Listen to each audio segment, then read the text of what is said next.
来看一看今天请到的几位情感导师是谁？他们是情感导师莎娜老师，欢迎；情感导师严品红老师，欢迎；情感导师曲伟老师，欢迎；情感导师陆琪老师，欢迎。来了解一下这对的基本情况，请看。我们在一起1年多了，双方家里呢也觉得我们年纪都不小了，希望我们可以早点结婚，把事情定下来。可是在我心里，我觉得他距离我的理想另一半还有很大的差距。他在工作上没有一点主动性，生活上面也是非常的懒懒散散。我觉得他身上有太多需要改的地方了。他要是一直不改的话，我真的觉得很难跟他有以后有未来。有请这对情侣，有请。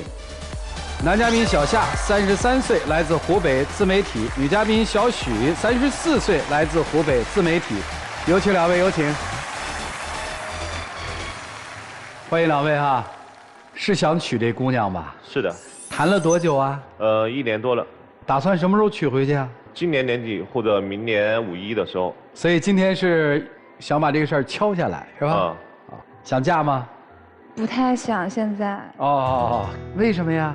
就我们俩谈了1年多了吧，他现在特别着急，天天在家催婚啊。我现在就觉得，他现在工作也不是很稳定，也没有稳定的收入，生活也不能自理，所以我觉得他现在完全就不是我现在想要的那个对象的那个样子。哎呦，就坏了。那你是打算给他时间继续让他改变呢，还是准备分开？不知道。麻烦了啊。其实之前有稳定工作，然后就是为了去他的城市，我就把之前的工作辞了。啊，他在哪儿？他在武汉。你呢？我是在黄石。之前异地一直2个人有争吵矛盾的，所以去了。啊。他就跟我一起干我那一行，你知道吧？就是他之前是有一份工作，然后他过来找我，相当于是换了一个工作，结果他倒好，一过来就过上了躺平的生活，啥也不干，然后生活也没有规划。你到底是做什么工作的？自媒体，就是短视频的博主。啊，做什么内容啊？文旅达人，然后现在做种草测评类的都做。他总是说我不上进，我觉得我上班就是上班，然后下了班就是自己休闲娱乐的时间啊。他就看不惯我在家里面闲着。你说人家换一个工作，那肯定要好好开始学。他跟我在一起1年多了，他也不好好学，剪辑的手法他也不用心琢磨。回到家里面他就看动画片，拍完之后素材他也不看，然后就直接拿给我。有的时候发现声音没有录上，那我带他出去干嘛呀？我一开始也他就一点那种工作的上心的程度都没有，也不适应这个工作节奏。那你有用心学吗？这么长时间，比你入行晚的都比你做得好呢。我有在学，有在练，只是你看不到，你总是看到我闲下来的时候的样子。然后他就特别不乐意做这个事情，每天晚上我就会告诉他第2天要做什么事情，他都不做。我就后面实在没有办法了，我就把我每天的行程做成那种行程表。让他每天如果完成了一项就打个勾。今天我来到这里也给我们导演组准备了我们制定的计划，然后他也是不完成的。看看，你看这个前面是我做的事情，我几乎我每天我安排的事情我都可以完成，然后他后面呢，他就是完成个1、2项，其他的他就说哦我都没干。行，你这规划的多好啊！这就发现这钱不是白挣的啊！你做不了啊？做不来。我做不来，怎么还理直气壮呢？确实没适应过这种生活状态。适应啊！我跟他说过好多次，我说我慢慢学，慢慢做，叫他不要着急。他每次就是只要我一旦事情没完成或者没做好，就是对我指责苛刻。其实他来到我身边，我是觉得，因为我的工作我是没有团队的嘛，我是一个人。然后呢，我不是只有1个账号，我是有很多个账号。他说他想做我这一行，前面他说他不会做，我就带着他一起做，从选品、内容策划，然后剪辑、文案，什么都是我在弄。里面也有我拍摄的。你觉得你那东西能拿得出手吗？哎，为什么你总是看不到我所做的呢？我取了一段吧，就是自己拍摄剪辑的，看一眼，看一眼，学习。一座城市，一场邂逅，自由的微风吹拂着每个角落。从都市到古建筑，人生的种种体验都是那么奇妙。这里比起我们生活的现代城市，更加恢宏大气，每一段路程都值得被记录。我觉得我不看还好，一看我就更生气了。男生，我问一句，你学了多久做这个？差不多小半年吧。你学了小半年就做成这样？也不是刻意去学，就是每天跟他一起去拍，然后看他怎么剪。不是你然后看不看？平时你看不看这一类视频的？不看呀，偶尔看一些。你肯定不看嘛。他没看，他每天回家就是看动画片，然后打游戏。行吧，别干这个了，干其他的。这赛道咱们不干。那当时我就跟他说，你对我这行到底感不感兴趣？如果说你不能做的话，那你不要让我分心，对吧？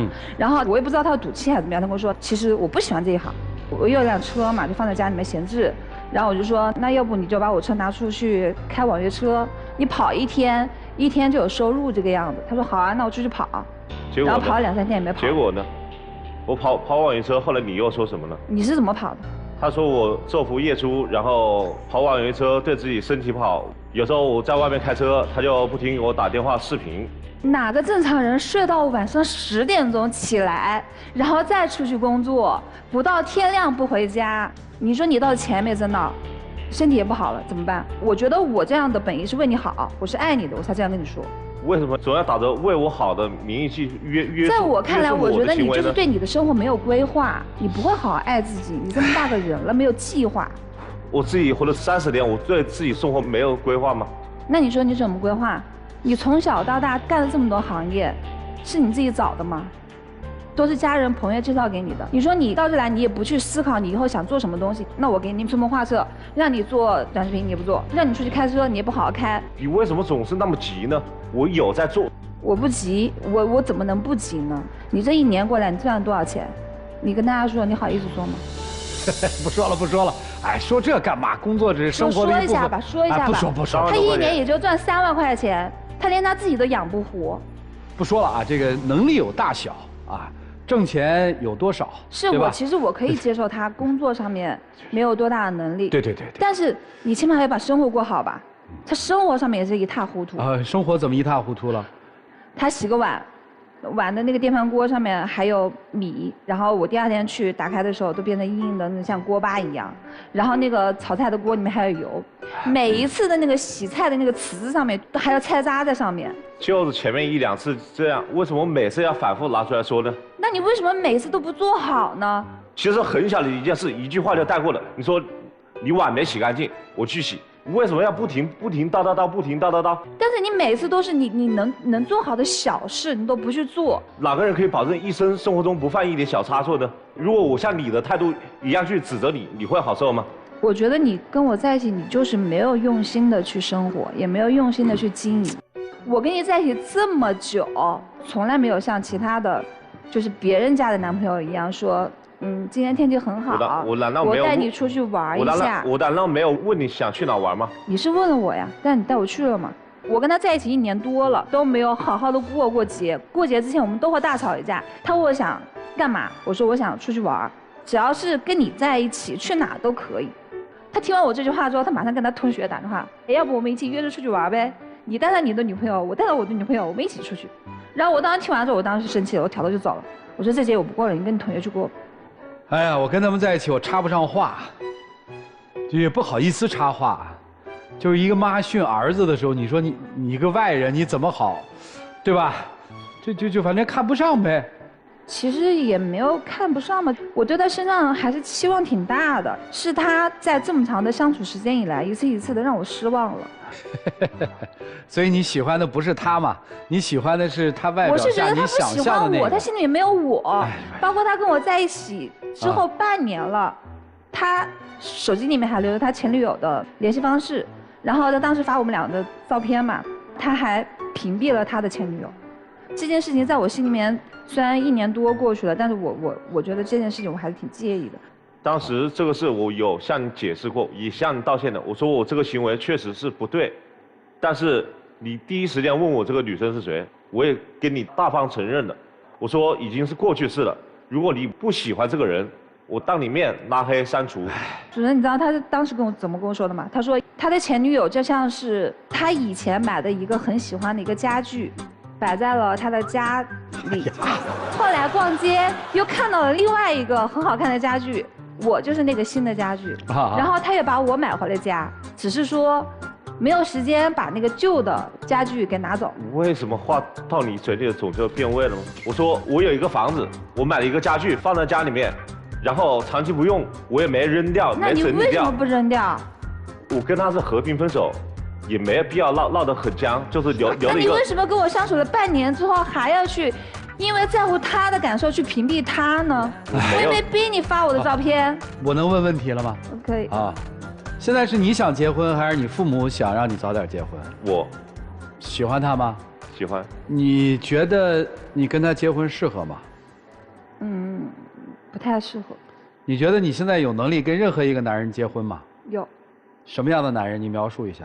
哪怕他没有很强的个人能力，起码来说他能够工作上面跟生活上面都能够自理，不需要我操心。工作和生活能自理。对。就是能挣钱呗。养活自己吧，最基本的。只要养活自己就行。对。哎，你是想结婚了还是想跟他结婚？想跟他结婚。确定吗？确定。所以结婚什么时候？我觉得他不是想跟我结婚，他可能只是年纪到了，然后呢，从小到大也依赖惯人了，也依靠惯了，刚好到我这边来，我也比较能够靠得住。我觉得他就是想找一个合适的人结婚。你居然知道我以前的生活状态，以前所有人都是围着我世界转的，我脾气也不好，但是我愿意为你在一点一点进步，一点点改。你以前那个就不叫生活，你那个就叫摆烂。不管我是摆烂还是干嘛，以前我是从来不做家务的，我现在会为你。那你以前为你做家务做，那你现在也可以跟酒过啊。我现在已经很少吸烟喝酒了，我以前几乎天天就是下了班没事就是上午成群的朋友去喝酒酒吧。那你干嘛要娶老婆呀？你娶老婆，男人责任心在哪里？担当在哪里？是啊，我为你在改变呢，你为什么总是看不到我身上好的地方呢？你总是一味的指责。哎，行。生活当中就没有大事情，都是小事情。小事都做不好，能做大事吗？来，我问你啊，你想娶的是他，你确定吗？是的。他要一个很强的男人。其实，在六边形战士，做得到吗？很难，但是在生活和事业方面，我觉得我还有很多的进步的空间和。你到底做一个全职的家庭主夫行不行？就是我全职在家里面伺候你。那我又看不上。你看，那你觉得以他的这个条件，以你对他的了解，他做个什么工作，你就满意了？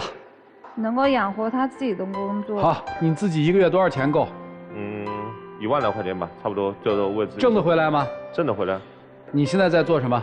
花摆，就是给别人公司配送绿植花摆。一个月能挣1万块钱？有。这个行吗？我觉得不太行。为啥？就是这个工作也是他父亲帮他介绍的嘛。你管呢？他爹他有能力，你管那么多，你累不累？他那个工作他就出去1、2天，然后其他的就1个月30天，出去2天，28天还在家躺着。躺着。他那28天可以去做更多的事情啊，他不需要做更多的事情啊。人生是多样的呀，你可以一天工作14个小时，他可能2天工作完了，他的收入就能满足他了，剩下那28天他伺候你，不是挺好的吗？姑娘，你怎么想不通呢？他也没伺候我，生活上是我照顾他比较多一点，就什么东西都是我比较上心一点。这些都是在生活中，除了原则上的问题，我觉得这都是鸡毛蒜皮的小事。对，这个对他来说是原则。你能照顾好他吗？我觉得相处了1年，其实我们大部分相处的时候还是比较开心的，但是有时候2个人脾气矛盾。的确是挺开心的，我也感觉到你开心，但是我不开心，我是真的，我觉得很委屈。我觉得你说我也。姑娘，咱今天是来散的吧？我可是玩着命的想帮你把这男孩拉住啊！我就想让大家帮我去解决一下我的心中的困惑，我也想要个答案，我不知道他心里怎么想的。好。答案很简单嘛，就是他有他的生活方式，你有你的生活方式嘛，你非要把你的生活方式强加给他嘛？那我们俩以后不是要在一起生活吗？什么磨合呀，对吧？你要不然你听老师们说吧，让我们一起进入丘比特问卷。你俩这样以后还能生活在一起吗？得打个问号啊！你们2个人啊，就是2类人。你们的人生目标和方向完全不同。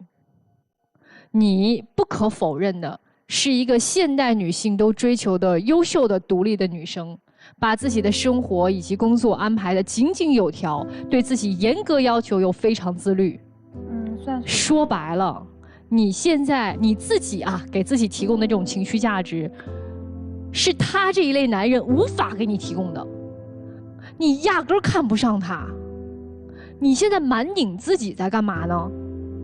你不光瞒拧自己，你也在瞒拧他。你非要把你想要的这种东西强加在他的身上，他不接受的。他的人生目标就是轻轻松松过好每一天，开开心心的玩游戏。姑娘，我们每一个人都是不同的，每一个人追求的人生快乐的方向都不同。有的人可能觉得我吃个冰淇淋我就是快乐的，但有的人觉得我吃冰淇淋太凉了，对我胃不好。那你说这两个人，你怎么能要求那个吃冰淇淋会胃疼的人去感受到吃冰淇淋的快乐呢？所以你不能用你的方式来去要求他，你非得把他变成一个你期待当中的那个男人，他变不成的。对于男生，我想说的有一点，我觉得你在这个里面有一个问题是你一直可能没有说出来的，你觉得你是为爱而奔赴，对吗？你把自己躺平的生活的锅甩给了他，就是你现在其实肚子里面是有怨气的。我能稍微感受到一点，你现在是在跟他做对抗。你其实可以不用这么躺平的，就是因为他一直指责你，一直指责你，然后你心中有不满，就是我已经为你来到武汉了，你不买单，你还指责我，那我干脆不工作了，我干脆摆烂了。再加上你本身就可能是一个动力不太强的人，所以造成了今天这样的局面。但是我想告诉你的是，为爱奔赴只是你人生当中的之一。你不是说你的人生只剩爱情，你也不要把锅甩给他，因为当你选择要奔赴异地的时候，你就要想明白、想清楚，在那个城市除了这个女人，还有什么值得你到那个城市生活的。如果你连这个能力都没有的话，就不要说为爱奔赴。你连自己都照顾不好，连自己都养不活的时候，请问你拿什么爱他？老师，您说的大致我觉得都是说的对的，但是有一点，在和他工作的期间，就是我有一点都没做好的之后，他会很大声的指责。所以我说他的我会很抵触这种情绪。对，所以我刚才说我讨厌别人用命令用那种态度跟我说话。对，所以我说了，他的指责让你产生了抵触情绪，你可能就更加的躺平和摆烂了。其实我跟他生活在一起，我有压力的。你要想到一点，他是一个多么自律的人。其实他不光对自己自律，他不光对自己自律，他一定对他的伴侣也有要求。所以呀，你如果接受不了这样的，那你就走就好了，因为你跟不上他的脚步。两条不同路上的人，何必拧巴在一起呢？太累了。女生，我跟你说一个真实的情况哈，就如果说工作上你看得起他了，你生活上一定会看不顺眼。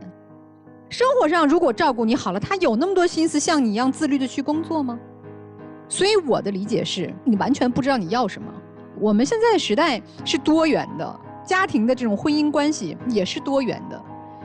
你抓住你的重点矛盾、核心矛盾，你想找一个什么样的男性为生活伴侣，你就找他，他在生活上能陪伴你。你要找一个什么样的男性是合作的关系，你就找一个合伙人，你们搭档去工作赚钱。你都搅在一起，什么都得不到。他既在工作上做不好，他在生活上也照顾不好你。男生呢，我觉得你也是摆烂的太快，一说放松躺那儿了，妈也照顾，什么大姨儿二姑一个个都宠着你，他们能接受你摆烂放松，但是这样的女性还接受不了啊。她不是你的家人，她不是你家里女性的那部分角色。其实老师还是那句话，我跟他在一起，我自己会让自己心理建设有压力，我会想撑起这个家，负起这个责任。其实我内心还是比较大男子主义的，但是他有时候对我的苛刻会让我产生很严重的抵触。没错，这就是像沙拉老师说的，你们俩就是因为不合适。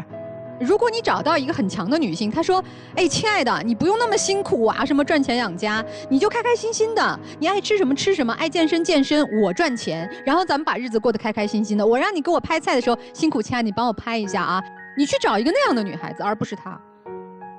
所以不合适不代表你们没有曾经相爱，只是说希望在你们前进的过程当中，尤其是女生啊，真正的知道内心需要的是什么，找到合适的伴侣，去愉快而不纠结的生活。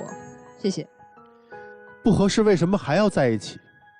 是因为你们双方都误读了一些信息，一些信号啊，误读了、误解了。女生啊，当她辞去工作，远离家人，投奔你的时候，你是被感动的，所以你要对她有责任。我们在一起一定要生活的好，工作好。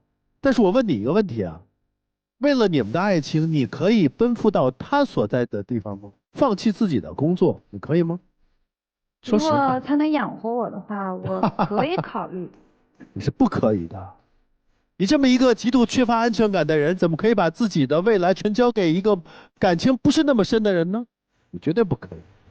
那我给你解读一下，他为什么能够抛弃掉自己的工作，然后来找到你吧？不是因为有多爱得深，而是他得到的那些工作呀，太容易，那是靠他的父母、靠他的朋友给介绍的。他在工作当中一定也不那么主动，所以说很轻易的可以放弃。放弃一件东西未必是他觉得另外东西更重要，而是说这件东西啊不是很重要，无所谓。如果真是为爱来的话，他难道不了解你吗？那来了之后难道不积极去工作吗？难道会是这种状态吗？不可能啊。他来就是觉得那个不那么重要，随我的心到你身边。有多爱啊？他以为很爱，到了之后呢，不能够因为自己这份爱而委屈自己。你们俩的模式相当于你是一个导师啊，你要告诉他怎么去做，你给他列出了每一天的工作学习计划，甚至连健身多长时间都得规定了。他受不了的，他不是这么严格的能够按照时间表去行动的人。这一点你还不了解他吗？你了解吗？我了解，因为他不会去做。那你还要这么去规定他？每次吵完架之后，每次我大发情绪之后，他还是会有所改变，但是然后有改变并不多。所以这是他的本质，他是改不了的。你既不是一个好的但是他恋人，又在每一次当中又会给我一些希望。你自己给自己的希望。如果你真的能够指导他，给他列出每天的安排，难道你不知道这个学生是怎么样的吗？他行吗？他是那块料吗？他不是啊。所以我今天就把他拎到这个我们也办不到来了呀。我们能告他要帮诉我一起，我能给到你的不是一个改造的他，而是一个改变的你。你怎么可以改造这个人呢？改造本身就说明了你看不上这个人啊，这个人不是你要的那个人。请问他哪一点你满意了？你不啊？男生，我说的对吗？你说你心里还有个大男子主义的那种状态是吧？你反抗啊？你没有啊？你采取回避的方式是抵抗啊，对不对？有反抗过，但是有用吗？他说的就是要想为了我们以后将来更好，你现在出去打工啊，你能赚多少钱呢？你跟我一起好好搞这个事，我们未来会有很好的发展。请问，你相信吗？我相信，但是我你相信？我确实有时候做不来。你是迷茫的状态，对吗？好像听起来他说的都对，但为什么怎么过得那么难？你跟他在一起快乐吗？恋人在一起，你需要的不是一个导师。你来到异地追求的爱情是你想要的吗？断然不是啊！赶紧分吧，好吗？就这样。其实我你们两个人啊，在网上你们两个人啊，经常看你们两个人啊课。我也今天把我男朋友拎到这边来，也想当着陆琪老师的面，把我们俩这个问题给解决了。我没有很多社交的时间，我的生活就是工作，工作就是生活。然后我会经常去看一下他那个就是算爱社，我是您的会员。然后我今天就是特地把他拎过来，拎到这个节目上面，让就是能够当面把我们俩这个问题给解决了。谢谢你啊，谢谢你啊。还是一样，该骂还是要骂的。你们两个人啊，都不明智。你有没有发现你们两个人啊，特别爱插话？所有老师说话，你们都插话，就擅长于辩解，不擅长于理解。其实你们到最后，既不理解对方，也不理解自己。姑娘，你是我算爱社的会员啊，你应该知道我平时的风格。你知道我是一个很忙的人，对不对？我是个创业者，你应该知道我创业很多年了。你不是个合格的创业者，虽然你很自律，你知道为什么？因为你的整体的心理逻辑是不平衡，从心底里面你对这个男人所有的不满都来自于不平衡。为什么我那么累，你那么闲？为什么我赚钱，你在家里面闲着打游戏？就你心里面满满的全是这个。因为一开始的时候他来到你身边，你是 OK 的，是满意的，是可以的。你真正的不满意来自于我每天拼死拼活你却在家里面刷着手机玩着小游戏，这种不平衡感主宰了你的整体的情绪，以至于你现在对他有那么多的抱怨。那么这个时候我要问你一个问题，一个真正的创业者，他选择家庭伴侣的时候他是怎么选的？一个真正的创业者在选择家庭伴侣的时候，我们会明确的和我们的团队功能做一个功能区隔。每一个创业者都知道，我是一个拼命拼的人，必须要有人更多的时间花在家庭里面，所以这里面会有一个明确的区隔。你根本没有思考这个问题，为什么？因为你其实对他所有的一切都来自于你的情绪，而不在于理性的思考。这是第一件事。第二件事，你对于你男朋友的理解是有问题的。他是自律的人吗？你从一开始就知道他不是的。既然他不是，那你为什么会让他去做一件需要自律的事呢？你想的还是自己嘛？你希望有人能帮你，你希望有人可以在工作和事业上能够跟你产生一个辅助性的东西，所以你对于自己和对于他之间其实都是有问题。你也是一样，你女朋友是一个什么样的人，她需要一个什么样的人，你真的理解吗？你所有做的事情，你所有讲的话，你所有说上我付出了很多，我承认你付出了很多，但是你所有的努力都是无效的。你知道为什么？你女朋友她要求一个男人有事业心，你这一点没做到，你所有的付出对她来说毫无意义，这是第一个。第二个，你是一个没有热爱的人。小伙子，你说我学了半年多时间剪出一个视频，我妈剪一个视频都比你好，话不好听，但你自己想一想，你对她没有热爱，你既不爱自己，也没有资格被这个姑娘爱，这就是你现在的问题嘛。所以你不需要辩解，这个事情不需要辩解。为什么？我对自己很有自知之明，我直觉得我们两个相处，我觉得快乐的时光大于不快乐的时光就足够了。所以你听懂我刚才说的话了吗？你把自己封闭得太紧了，当你抵御所有人的批评的时候，你可能连一句真正的建议都听不进去了，这就是你的不自知和不知人。就这样。好，谢谢陆琪老师哈。如果电视机前的观众朋友想找陆琪老师解决问题的话，可以到微信公众号去联系他。记住啊，大家一定要说我们是爱宝的老粉丝，陆琪老师就会给你们一份新手的礼物啊。你自己看吧，你清醒，你也清醒，不改变。我听老师们的意思就得分开，要改变都要调整。让我们一起进入192就要爱真情60秒。其实今天所说的是和我们生活点点滴滴发生的事，我觉得还是生活中一些小的矛盾。在工作上你跟我说的我都能去改进进步，但是在生活上我觉得你不是说的什么都是对的，所以也希望你在某些时候多站在我的角度体谅一下我。我觉得我们在一起这么长时间了，说没有感情也是不可能的。那在这么长的时间以来，我觉得无论是从用心的程度还是付出方面，我都要比你多一些。其实你也是知道我的需求的，我也跟你讲过，然后你总是达不到。我今天就想知道你心里面到底怎么想的，到底有没有我。唉，还要问到底怎么想？不就几个字儿吗？没有这个能力吗？那还看不清楚吗？你这个，他的能力就在这儿了，这是他能力的天花板呀。陆琪老师白跟你说了。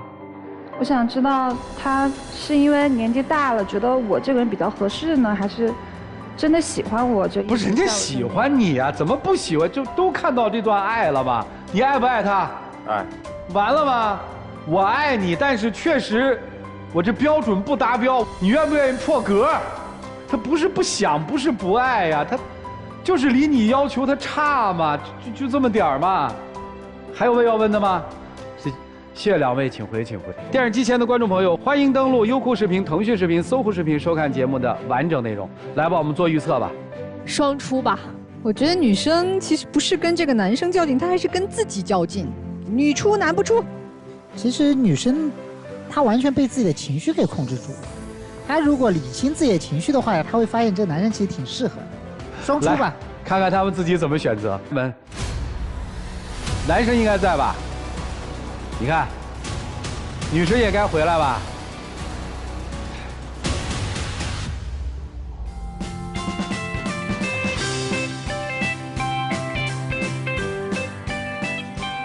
来，让我们一起见证幸福时刻。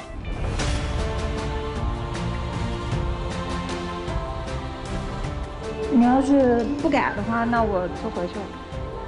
陆琪老师，最后送你学生一句话吧。有一句话叫“张弛有道”，要有张有弛，要有紧有松啊，弹簧还要让它弹回来的时候。你们这些有文化的人，我就讨厌。你俗话说不就行了吗？俗话说，打一棍子给一个枣。哎，谢谢两位，请回。谢谢你们，请回，请回，请回。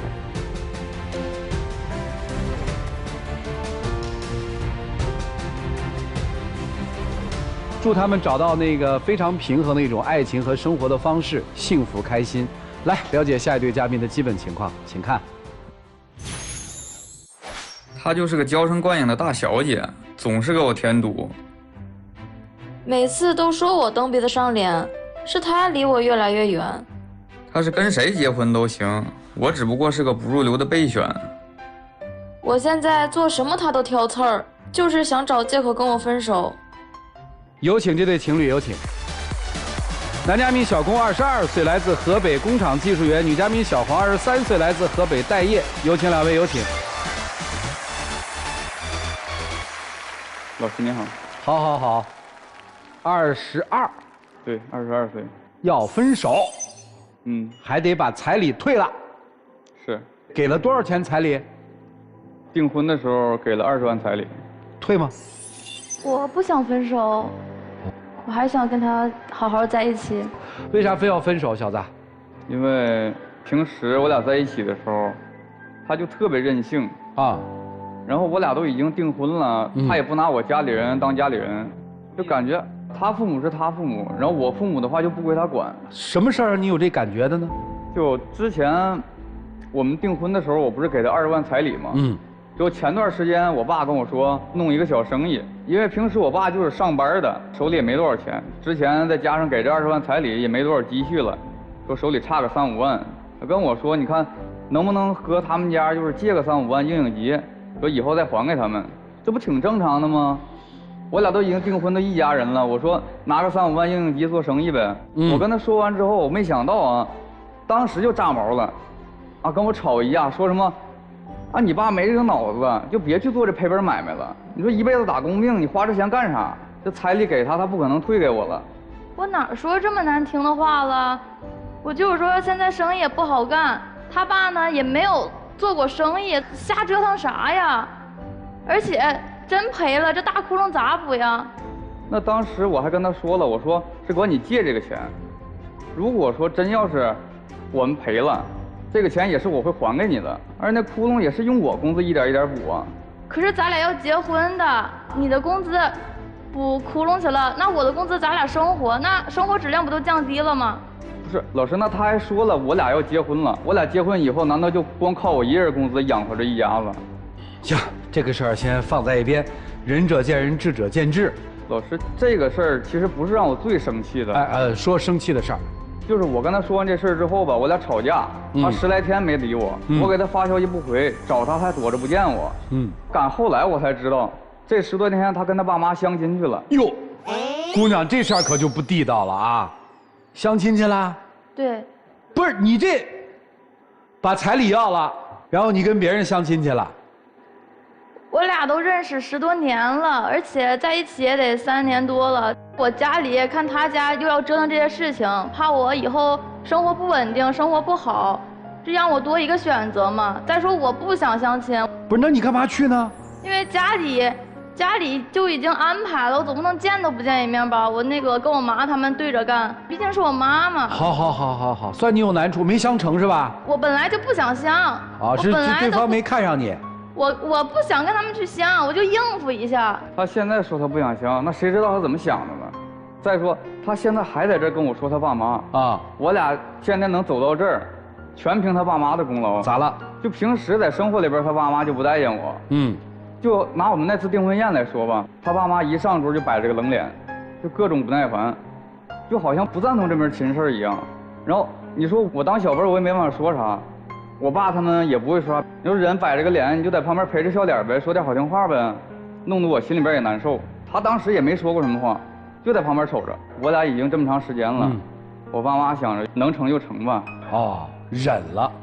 可是我爸妈也不是冷脸子呀，我爸妈就是因为养了20多年的闺女突然要嫁人了，我爸妈都不舍得，到他们家就变成冷脸了，就是给他们脸子了。你怎么总这么想我爸妈呀？这个我们还是理解什么叫不舍和冷脸的，你不要把别人这个是吧？可是我爸妈就是不舍得呀。那就算他父母那次是不舍得之后去他家那几次呢，我每次去拎着礼品去了，他爸妈就明里暗里的讽刺我呀。这礼品花多少钱呢？今天呢？这我留着自己喝吧，拿不出手这也呀。就这么说啊？明里暗里都这么说吗？就这意思吗？吃饭的时候又开始跟他说话了。你学学你表姐，你表姐今天男朋友回来拿什么礼品了？多高档，多有面啊！可是我表姐拿了就是拿了，人拿的贵就是拿的贵，你还不让人说了？那我父母不想我也有好的生活吗？再说了，老人有点虚荣心，咱做小辈忍着不就行了吗？承认他们有虚荣心是吧？老人嘛，都希望自己子女过得好。那他爸他妈这么说你能忍得了吗？就说你学学你堂哥吧，找一个温柔懂事儿的，找一个漂亮的。对，这个话你能受得了吗？哎呀，我发现这种事儿还是女人对女人好沟通啊，我就接不上那话，你知道吗？知道哪儿不对，但是不知道怎么接这话。行吧，这个算有疙瘩，但是你们俩的感情应该还不错，为什么要分呢？说到底还是因为他平时那些问题，我跟他平时也很累得慌。他刚才说他父母攀比，他跟他父母就一个屋子里边磕出来的，平时比他父母还过分呢。有事没事跟我说，她闺蜜男朋友给她闺蜜买啥包了。多少钱，又去哪儿旅游了？告诉我说他也想去，他也不是不知道我一个月开多少钱。我月全给他花光了，我还剩什么钱呢？可是我跟我爸妈在一起的时候，我就想去哪儿去哪儿，想玩什么玩什么，我爸妈从来都不让我考虑这些问题啊。我嫁到你家了，又要考虑这些问题，又要考虑生活问题了。我看他就是被他爸妈宠坏了。你一个月挣多少钱？我一个月也就7、8千。他花多少钱？要个包就3、4千的。每个月都买吗？那不是每个月都买，但是他总有事情能花钱，旅游一趟又得3、4千。我现在基本就是处于每个月都剩不下钱。都去哪玩过呀？就那天，他在短视频上刷着那环球影城了，说啥当天非得要去。我特别耐心的跟他说，我说咱看一看，就是人流量怎么样，票价怎么样，死活听不进去，就跟小孩一样。我说当时不给他买，就得耍。我拗不过他，我说跟他去了。去了到那儿跟我冷着个脸，我问他半小时，他也不说，到最后告诉我没买优速通。你说我也不知道优速通是什么东西啊。可是我跟我爸妈出去，从来都是玩好、吃好，什么都不用担心。我想什么时候去就想什么时候去，我想要啥就买啥。我反过来到你家，还真是得考虑这个考虑那个了。那你就在你爸妈家待着，别出去不就得了？对。可是我俩毕竟10多年的感情了呀。你跟你爸你妈感情更深，20多年了。呀，这婆婆厉害呀，2恶婆婆，她花钱大手大脚是吧？她每次到那儿就是景区东西本来就贵，我说提前咱拿瓶水啊，拿点吃的呀，从来没说拿过。到那儿只要是能玩的，还有能吃的、能看着的，都想试试，都想尝一口。等买完之后，她吃着不好吃还扔给我。出来玩了，我就想怎么享受，怎么开心怎么玩呗。那你们要平常争吵、吵架之后以什么方式缓和呢，小朋友？我去找他道歉，不管是谁的错，都是我来承担这个错。这姑娘刚才说你们10几年了是吧？认识？对，我们俩是打小就认识的，是小学同学，然后家里离得也不算太远。恋爱是在大学之后才开始谈的。那你们在吵架，双方父母知道吗？会介入吗？我平时基本上没和我父母说过这些问题，然后他父母那就不算是介入了，平时有事没事挑我刺儿。但是我最受不了的其实是我俩吵完架之后，他不光跟我闹，他还跟我父母撒泼。我那也不是撒泼啊，我就是待着没事跟他妈聊聊天，拉拉家常，到他嘴就变成撒泼了。他现在还在这嘴硬。有一天我妈莫名其妙给我发一大段话，我这还有聊天记录呢。发的啥？就之前我妈跟我说，平时让我别跟她老生气，让我多让着点她，说什么花钱不够再管她要。我之前从来没跟我妈说过类似的事儿。这妈可以啊。我平时的话不和我妈说这些事儿吧，我怕她操心，因为她从来不考虑这些。她跟我吵完之后，她觉得不舒服，还要和我妈说。看这个记录，妈妈好像对她还比较认可，是吧？因为我没跟我妈说过她平时做什么。连上次我爸跟我说管他们家里借钱嘛，我跟我爸说的不是说他不想借，我瞒着他，我说我感觉这么说不太合适，我一直没和我父母告过他的状，没说过他不好。唉，挺不容易的啊。我家里人对他好，对他认可，他不把我家里人当家里人呢。我妈前段时间把胳膊摔伤了，然后骨折之后在医院里边住院。我就在医院这么长时间，他还跟我订完婚，他别说来这看一眼，别说帮帮忙，打个电话问都没问一下。啊？那你母亲住院几天啊？得有半个多月吧。一次都没去过？一回都没来过。我跟我爸妈相处就这样啊，我家的事就从来就不用我管，也不用我操心费心啥的。到他家就得管他家的事儿，又管这么多事儿。不是，住院，你有朋友吗？有。你朋友住院你看吗？可是我去看他妈的话，我就又得管这个管那个了呀。他永远都是考虑自己的感受。那你没跟他说，你说你要看我妈吗？我没有要求他，我就看他能不能就是自己想到这方面。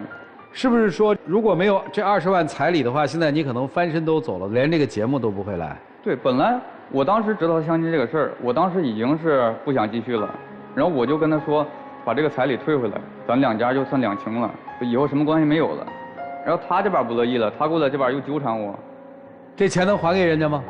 可以还给他，但是我不想跟他分手，我还想跟他好呢。我俩就相处了这么长时间，然后在一起也这么长时间，我觉得我还爱他呢，而且他不是你爱他什么呀？他对我也挺好的呀。他肯定是对你好啊，就是你爱他什么？你对他好吗，姑娘？我对他也好呀，我俩都互相陪伴这么多年了。你除了陪伴他，你还怎么对他好啊？我也为他考虑了呀。比如说？我也给他省钱了呀。给他省什么钱了？我跟他出去玩花的钱比跟我父母出去玩花的钱要少呢。哎呀，我的妈呀，这是没长大。你觉得你现在适合结婚吗？适合结婚呀，我也为他考虑啊，我也会替他分担一些事情呀。不是，你婆婆都住院了，你都没去看过，你给她分担啥事儿啊，孩子？可是我陪着她呀。哎呀，我的妈呀，太小了，真不适合结婚，心智还没成熟，还没长大，铁定分手吧。我到这儿就是想处理这个彩礼给我退回来的事儿，我就是想让他看清楚，他自身到底有什么毛病。行，姑娘是不是很纳闷儿，为什么要跟我分手，对吧？对。你听听老师们怎么给你分析，好不好？好。来，让我们一起进入丘比特问卷。姑娘，我觉得你不懂得人情世故。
10几年了，你们家人也认识她10几年了，对吧？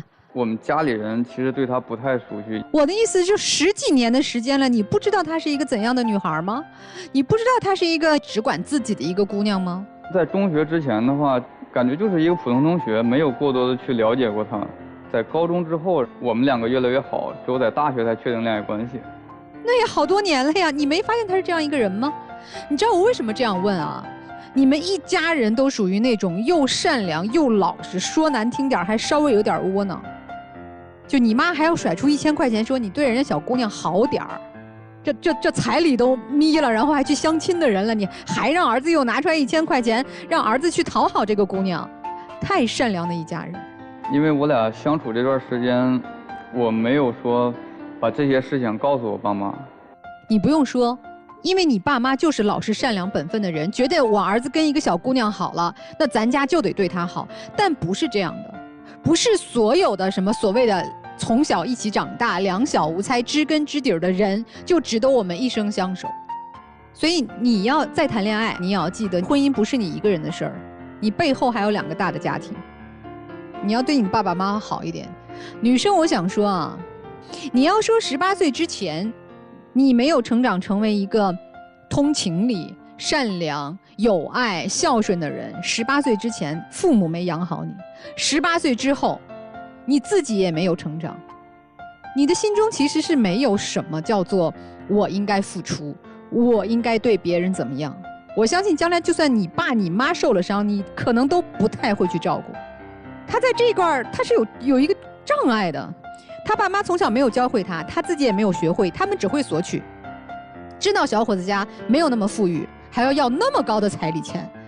所以如果你将来还对幸福有所期待，2个方向，女生，一，回到你父母的身边，回家去做乖宝宝，他们有钱愿意给你花，他们生病了你不去看，他们说哎呀我姑娘太累了辛苦，你这个她玩去吧，也许他们还能包容你。2，把自己的心门打开，去拿出自己的爱、自己的能力去关照别人，这个别人不仅仅是你的对象，还有你身边的人，学会用情感和这个世界发生链接，而不是索取，你才有可能幸福，明白吗？谢谢。真正的爱啊，女生是要互相的满足、互相的滋养的。你有给他什么？宠爱或者宠溺，少了则情淡，多了则寡恩。这点既适用于恋人之间，也适用于父母和孩子之间。这就是为什么你在考虑我的付出的时候，你会觉得我对他已经做得很不错了，我花我父母的钱比花他的钱多多了，但是你丝毫不考虑他的感受，你只是在满足自我的一个欲望。而人的欲望就是被这种宠溺喂养大的，从你父母对你的一个溺爱，到现在他对你的溺爱，一个无缝的一个接盘嘛，以至于养成了你的现在。你没有自我意识，你也没有说去爱人的意识，都是在唯我独尊，我满足就是最好的了，自己好像是高高在上的样子，其实呢根基是虚的呀。他今天就说了，把20万还给我，我跟你说再见，你接受得了吗？你无能为力啊，你什么话也说不出来啊，就只能说我不想，我不愿意。谁能惯你一辈子呀？没有任何人要惯你是理所应当的，你必须付出才能得到。男生，这段感情当中好像说他的比较多，你就没有问题吗？无原则的宠溺它是什么？背后只有3个字儿啊，我不配呀。你自己就看不中自己呀，对不对？为什么不是我们的错，我们要去认错呢？为什么我明明支撑不起20万的彩礼，我们要去做呢？还要害得自己的母亲说：“哎呀，你要多给他钱呀，这1000块钱给你了，你收没收？”我没有。你没要是吗？对。哦，你还有点良知。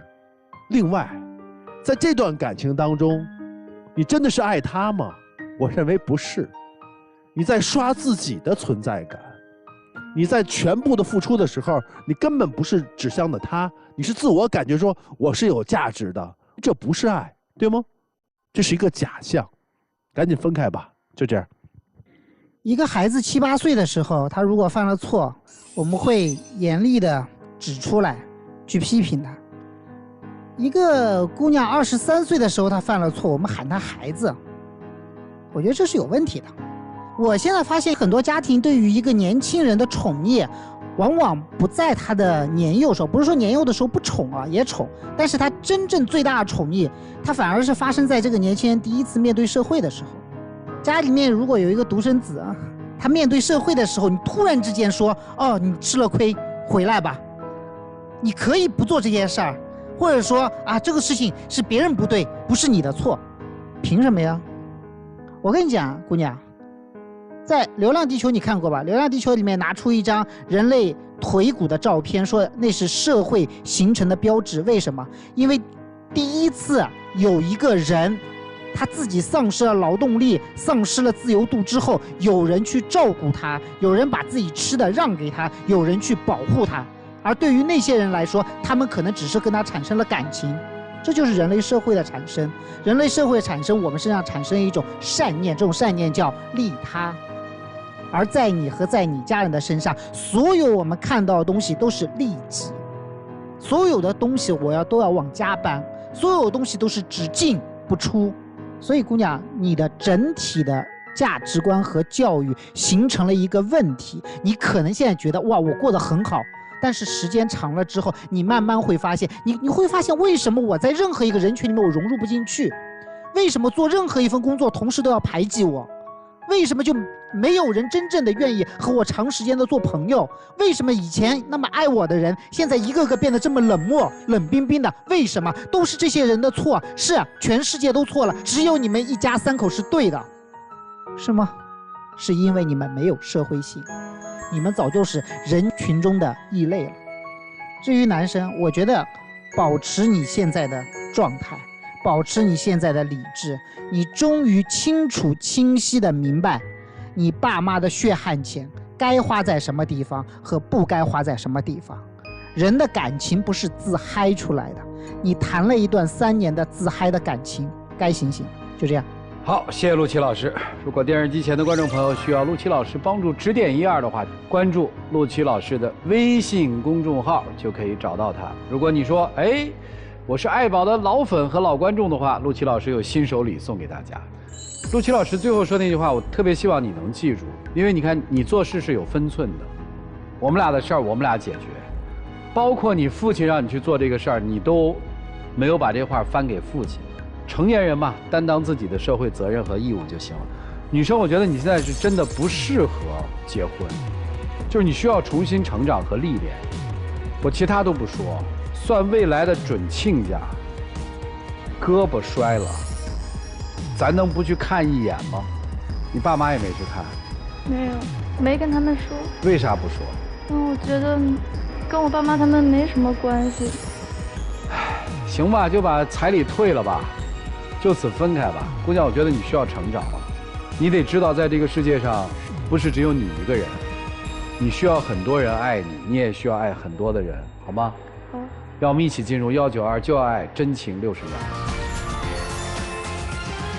我回去就把彩礼退给你，我相信我们还有感情呢，我不想和你分开，让我们从现在开始好不好？我还是很爱你的。其实，认识这么多年。我感觉我是从最近这2年才开始认识你的，这些事情确实触碰到我的底线了，我需要一个时间好好考虑一下。我不能说把我的未来就这么轻易的葬送了。我还不想和你分开，我们之间还是有感情的，不是吗？我会好好改一下。谢谢老妹啊，请回，请回，请。电视机前的观众朋友，我们节目的唯一官方报名热线是0223606301，情感困惑的观众可以来电报名，不收取任何的费用，小心被骗。来吧，预测一下吧。男生应该是不会出来，女出男不出。我希望女生也别出来了，去调整一下自己的认知，成长了再谈恋爱吧。男生很坚决。女生可能还要争取一下，男不出女出。女出男不出。来吧，看看他们自己的选择是怎样，请开门。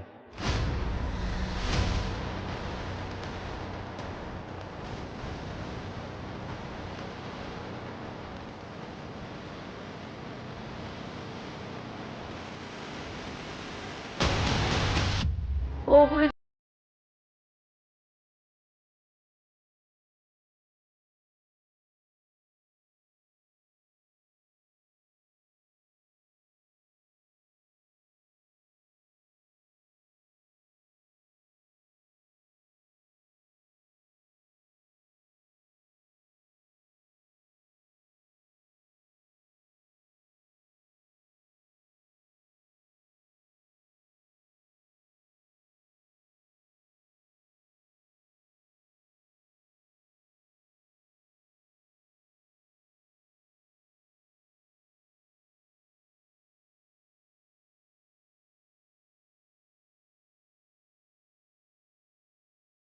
本节目由中国广电天津公司独家冠名播出。广电5G 192全新号段，全新体验，让爱相连。